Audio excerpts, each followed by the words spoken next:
Mario. Mario. You know, I think it's safe to say that everybody knows Mario at this point.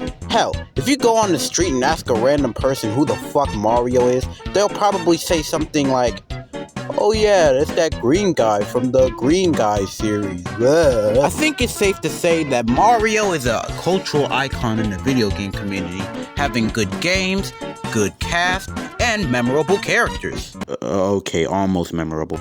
But sometimes, Mario games can be a bit obscure, it can be lost through time, or it can just be flat out bad. But the one game that I'm talking about today is not only one of my favorites, but it actually left a mark on my childhood, and it changed my life forever. Okay, not really, but I mean, it's still a cool game. And it's also because this game doesn't have much traction, as not many people talk about it or even know about its existence, which makes me kinda sad, because it's a really enjoyable game too. So, what is my dumbass gonna talk about today? So basically, what if Mario was in the NBA?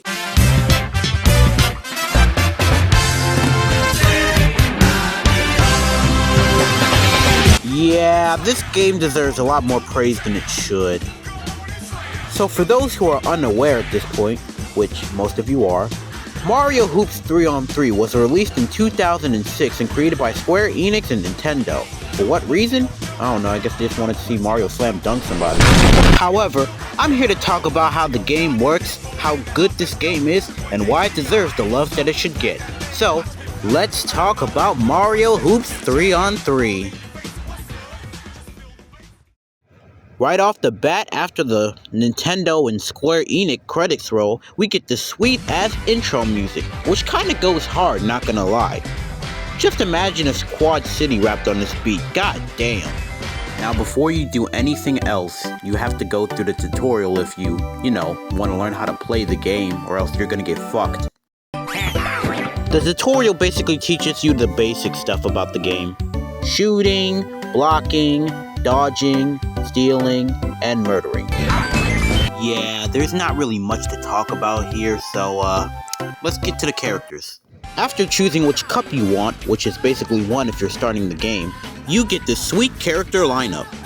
Keep in mind, this game was back when play to win was actually more common, so you actually had to progress through the story to unlock these characters, which was nice. But the interesting part is they actually allowed Final Fantasy characters to be playable in this game, which was actually cool. Not all of them, however. Cloud is missing. He was busy trying to get into Smash Bros. At the time.